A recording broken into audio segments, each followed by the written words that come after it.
Welcome back. You guys have been asking questions. First question, Doc Johnson.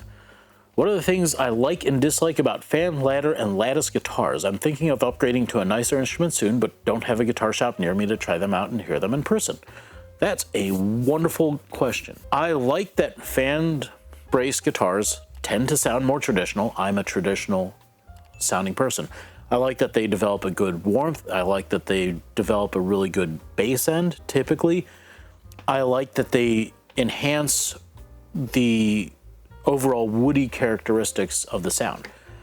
What I dislike is that they can sometimes be a little bit softer spoken, but that's not necessarily a bad thing, because in being softer spoken, they allow for a better piano. So if you're playing music, you have to use the full spectrum of volume, meaning that you have to be able to play really, really quiet and really, really loud. And you can't have a really great loud if you don't have a really good quiet. So let's put they're not as loud in both columns of that's a plus and a minus. Okay? Lattice. To me, a lattice guitar tends to be very bright and harsh because you literally have a structure on the top which prevents it from moving. So a lot of lattice guitars to me sound more banjo-like. I'm not saying that they sound banjo-y, but they have this really high ping and frequency kind of sound that I don't necessarily dislike. I just find that it's tiresome for me after several hours of listening to it. That's just a me thing. Ladder bracing. It depends on what you're doing. A lot of the old Renaissance and Baroque guitars, they're just lattice braced. They've got 5 ladders going up the top. I think what a lot of people call ladder bracing is kind of like a lattice brace that's been turned 45 degrees. So same problems, but you're going more in the strength and across opposed to strengthening everything this way.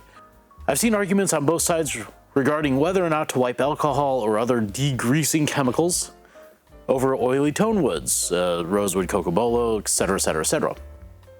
What's my take on it? I have done that back when I used to build with cocobolo before I started to develop a little bit of a skin rash to it. Yeah, I would use like some naphtha or alcohol or acetone to kind of draw out some of the oils early on.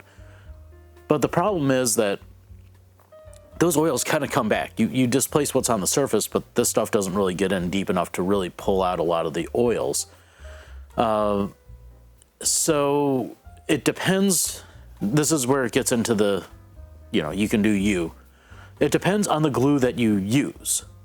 So for example, if you are using a modern synthetic glue, you're going to have a lower bind quality to those kinds of woods if you wipe away the oil, because as you displace it, more oil is going to come up, and it comes up at such a speed that you're not going to have time for that PVA or synthetic glue to actually dry and cure because of the way that the glues hold on to the various things. The way I like to picture it is it's like a rock climber stuck between 2 walls where the glue is, holding on to one side and it's holding on to the other and keys into the imperfections of the wood, and that's how that glue holds together as long as it's there. Now, if we take that hypothetical rock climber and say put Teflon on both sides, he might be able to hold on for a little while, or she, until he falls, or she. Said rock climber falls as that oil essentially comes to the surface. So ultimately, long-term, a failure will occur. If you're using a high glue, now we're dealing with a protein base, and that's, to me, more like, in my mind, I see it more like lashing something together with rope as those protein chains go into one side and go into the other, and then they'll pull together because they can get in more of a cellular level. You're not dealing with as much of that oiliness because it takes a little bit less time for those proteins to bite up and to fully cure. Which is why, and as some of you have noticed, I glued my back together with CA. That is a very fast chemical. I'm using the ultra thin, so if there's a crack on that back, it'll actually wick all the way through. So it actually creates a very, very deep glue joint, which works out pretty well. But again, the reason I use CA is because I've got this center strip going up the middle of the guitar, which spans it. So I'm only using that to hold it together temporarily until I put something bigger together. That said, CA is actually quite a good glue for an oily back because it's based off of a pH and not necessarily as many of the other bonding features as high glue or the synthetic. So, and by the way, it falls into the reversible category because if you use some acetone, it actually comes apart pretty readily. So it's a pretty okay glue for that sort of thing. Thanks for that question. All right, Mr. Becker's 6029. What bracing material am I using? In previous videos, I've called it cousin of cedar because it's a cousin of cedar. It's not cedar. This is Western Larch, so it's like cedar, but a lot stiffer. So you get kind of like that softer cedar-like sound, but you get that resilience like a spruce brace. And it's a little bit heavier, so I can work my braces slightly differently, but very, very strong and very resonant. It rings like a bell. I won't say it's got a rosewood-like tap tone, but it's a very high restitution rate. So the tap tone is very high, but very good sustaining. All right, keeping with the bracing questions. Hoyt bases. What size are my fans? 3x6. This is the cross section of this, if you can see it. If you can't, it's a triangle. I have a final thickness of 6 millimeters on each side. You do the math on that. I cut these all on my table saw ahead of time. I'll do sheets of this stuff about yay wide, run it all out, lean my blade over, and just kind of start taking those cuts from side to side. If I have a flat spot across the top, I don't really care because I'm going to come back with my block plane or my model maker's plane and take away everything that I don't need. I'll adjust the height, and so on and so forth. So these are my rough blanks. Saves me a bunch of time. All right, Lucas, you've asked, do I think that high tension strings damage the nut and bridge of the guitar? High tension strings do not damage the nut of the guitar. What damages the nut is constant tuning, sawing back and forth. That's why the 6th string on classical guitars tends to wear out quicker on the nut, because as you tune it down and tune it up, so you go from E to D to E to D and so on and so forth, all those little serrations on the string are going to be like a little saw blade going back and forth. Does it damage the bridge? And by that I'm taking the physical wood piece. Generally no, but I will say that as I do a lot of repair here, one of the things that I see a lot of, well, not a lot, but it's more common than I would like to say, is that 12-hole bridges tend to break when people have high tension strings on them. And it tends to break straight through those 12 holes, which is why I don't like 12-hole bridges. Now I'm going to answer the question which I think you were asking, which is the saddle, the other bone piece. And again, no. The strings are not damaging. They're not really going to pull the neck up a whole lot and change a whole lot of things. Maybe a little bit, but very, very minute. On the whippiest and softest necks I've seen, I think I've seen maybe 1/4 of a millimeter of string height difference between medium and high tension strings. And that was a really soft neck. So basically, no. Go ahead and use the high tension strings if you like them. If you don't worry about it. LX, really appreciate your videos. I appreciate you. That was awkward. What thickness do I usually go for the sides?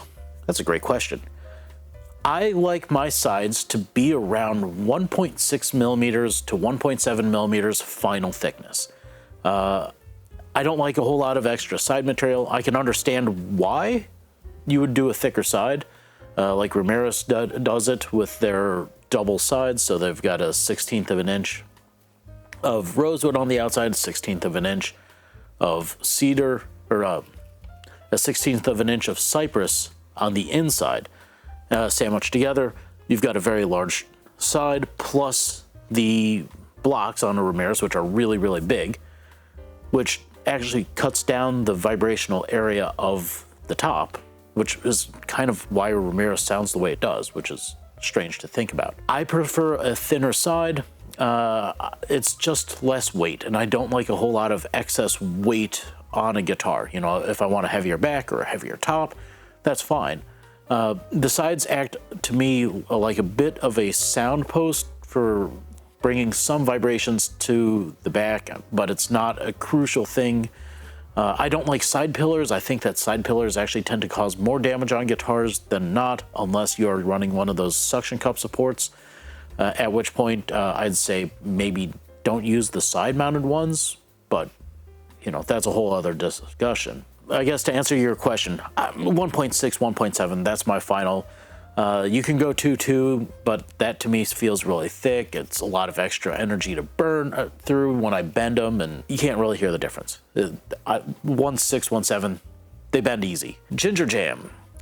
Quote, I make several hundreds worth of this at a time. How much guitars do you build a year? And let's see if I can get this right. The emoji, I got it. I build about 12 to 14 guitars a year. My father also builds about the same amount of guitars. We're not necessarily looking to have 1 year's worth of material, because whenever we're doing these major operations like making up these or some of our bracing stock, whenever we're making up bracing stock like this, we tend to want to just make it up. So that way we don't have to think about it. We can always go to our pile and grab a stick of brace stock, and it's there, and I don't have to stop this sort of thing. And so for the setup intensive processes, like I'll make about 100 bridges at a time. And I don't mean finished bridges, I mean roughed out kind of, you know, so I've got the arms, the tie block, and so on and so forth. I'll make up several hundred of those at a time, just so that way I don't have to reset up the table saw and the other various tools that I use to make that bridge. It takes me maybe about half the time of that entire time to actually set up the tool, but then running it through is actually fairly quickly. I can't cut down the setup time. So what I can do is become efficient on the usage of that setup. You know, for stuff like brace stock, if I'm breaking down a section of Spanish cedar for bracing, or you know, in this case a piece of Padauk for bracing, or whatever it may be, those are all going to be, you know, a section, and however many braces I get out of that section is what I get. That's why I do those things in the numbers that I do, just because it's the setup, it's not the actual working time that makes a big difference. So that's why I do that. Likewise with necks. Paulie's Guitar Journal. Are raised fingerboards louder? Yes and no. It depends on how it's done. If it's a raised fingerboard where the top is angled like this and the neck is like this, yes, you get a slight amount of mechanical advantage on the motion of the bridge, because as the string vibrates back and forth, it essentially is pulling, if you remember all the way back to high school physics class, where you take that rope and you tied it to the locker and you pluck the rope, which in this case is a guitar string. That wave travels down one side and then reflects back to your hand, and it goes like this. So essentially, that's what a guitar string is doing as it vibrates. And so when you have a flat top, that string is hitting the bridge and it's going like this. And the bridge is moving forward and backwards, activating the top in a very rudimentary form. Now, if you have it like this, now you're getting a different point of vibration, because the center of this vibrational point is forward of the bridge, so you're actually activating more of it. So you have a better mechanical advantage, but it's very, very, very, very, very, very, very small. So to answer your question, yes, they can be louder if they are built that way. If it's just a fingerboard where the top rolls away, no, because then it's like option A. Abdu Music. I think this actually goes back to the first one where I was gluing the back together. Does forcing them into place introduce stress, and does it negatively impact the back? Yes and no. I mean, the amount of pressure that I was putting onto that back to kind of force it into shape was less than a pound. You know, it's just kind of a tap in. And what happens is that, you know, these are pieces of a tree which may have something, you know, some sort of stress in it from the way that it was growing. So it may be wanting to go like this until it's cut. So when you cut a tree like this, you end up with, you know, something like this. You're just aligning the wood grains for the most part, depending on how it was cut. So does it add stress? Yes, but it's not enough, because ultimately the back has been bent into this direction, and after it's glued in, it's going to be bent into this direction, so it doesn't matter. If I did the same thing, would it negatively impact the top? No, pretty much for the same reason. I will say though, you can actually change the sound of a top, and you can do this at home. So this is another guitar I'm working on. So I'll try to pick this up here. I'm going to hold it naturally this way. And you can hear that, right? So I'm gonna put just a little bit of pressure and curvature this way. And it's a slightly different tonality, but it's very, very minute. And I'm putting way more pressure into it this way than you ever would. Likewise in this direction. So, no, it doesn't really have any major impact. Michael Glennings. What if you made the mistake of putting a wax polish on your guitar, and how do you correct it if the mistake is relatively new?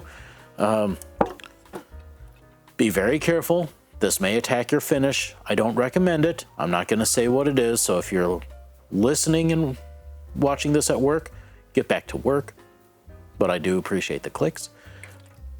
But be very careful using that stuff, because depending on the finish, it can cut into it. I'd say understand that a mistake was made, disclose it to whoever may work on your guitar. They would appreciate that. And just don't do it again. Oh, okay. So last question. Just bought a Martin, got a shiny with a satin finished top. Got a shiny spot under the guard from playing. Great. Keep playing it. That's from you actually physically polishing with your hand oils. So if it really bothers you, you can start with a little bit of water, or, you know, the next more aggressive step would be a distilled water, because you've got that water that has an empty spot for that ion to attach to. So for me, when I'm going through my cleaning regimen, I'll start with tap water, because that is the least aggressive. And then from tap water, I'll go to a deionized water or a distilled water, because at that point in time, you've got this water that is looking to attach to something. And then from there, I'll go, actually the next step from there is a little bit of spit, because your mouth and saliva has the enzymes to kind of break down that stuff a little bit. And mind you, this is going to be on a clean guitar without a crack. If there's a crack, this changes a little bit. But a little bit of spit actually does take a fair amount off. But don't worry, I clean the guitar afterwards, so I'm not gross. That gross. And then the next step up from there is I get about a pint glass filled with water, and I will put 1 drop of Dawn dish detergent into it. And so it's a very, very, very mild soap, very mild. And that will clean off a lot. And you can probably skip the spit step at home, but it's a little bit more aggressive. And so I'm always looking to protect the finish as much as possible. Now, the next step beyond that, I fear to say, but there are some cleaning agents and scrubbing brushes that I'll use, and then you get into your polishes, and be very careful with those. I actually just recently read that there's 2 different types of the Novus, which is a very popular cleaning product and buffing product within our industry, which I don't like because there was something about it I didn't like. I didn't like the way that it worked. I didn't like the way it broke down. I don't like the way that it cleans off of the surface, and I didn't like the finish it left behind. And I found out that one of the Novus products, they make 2 types of it, and one of them has silicone in it and the other does not. And I got a letter from the CEO of Novus stating that yes, one of their products that doesn't say that it has silicone in it actually has silicone in it. So don't use that. So I guess to make a really long answer short, use maybe a wee bit of soap, but in reality, just play the guitar and enjoy it, because they're meant to be played and enjoyed and be beautiful and beautifully worn out. With that, I got to get back to this build because, well, time's a ticking. I've got a few weeks left before the URI Guitar Festival. And by a few weeks, I mean like 4. We're going to be getting this all closed up. I'm going to finish this out. I'll see you at the next one. Please like, subscribe, click on some links downstairs. Ask me questions. I love this. See you next time. Bye.